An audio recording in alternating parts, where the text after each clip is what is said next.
көчөдөн баштап суу баштады. Могу турбалар, могу арыктарды деле тазалап көрүштү. Тазалап деп көрдүк. Арыкка суу түшпөйт. Бияк толуп калган да, мына жерде толуп калган. Жок, бул мен жак бетинде арыкка бир тамчы суу келбейт. Мен айтат, көрүнүп турбайт атасың.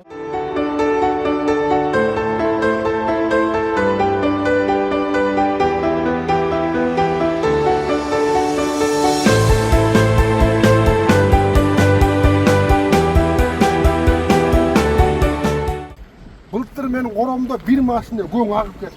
Короодо мен могу жерден чаба курчу. Прямой келет суу. Анан менден карганы буга кирет. Каздырып эметип берген сууну бияка бурабыз деп. Ал суу аяка кетпейт экен деп көрсөтчү. Тиги заводдун ичине кирди, заводдун ичи менен мояктан. Потокко кирбей эле жолдо каптайт экен да суу, туурабы? Бияктı кетет, манастан бери. Түзелип кирет үйгөчү.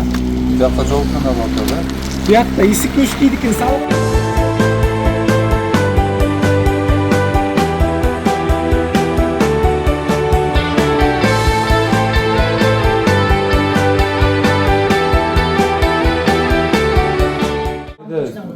Жолдошуңуз барбы? Жолдошум жок, мен Канча жалгыз. балаңыз бар?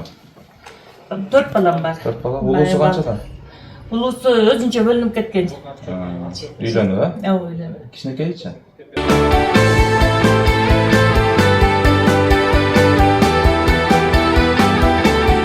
Багытын каяка кетирип бардыгына схеманы чийип чыгабыз. Ошо менен мен оюмча 1 айда уже маселене чечилет да.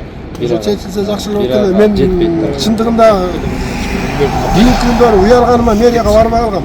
Же болбосо ар бир мэрия кирип чыкчу именно ушул эле вопрос менен. Шагуу болбош элек да. Ошо менен анан таза суу менен анан канализацияга бүтүн айда. Кандай кылыш керек буяка? Азыр бул жасалат.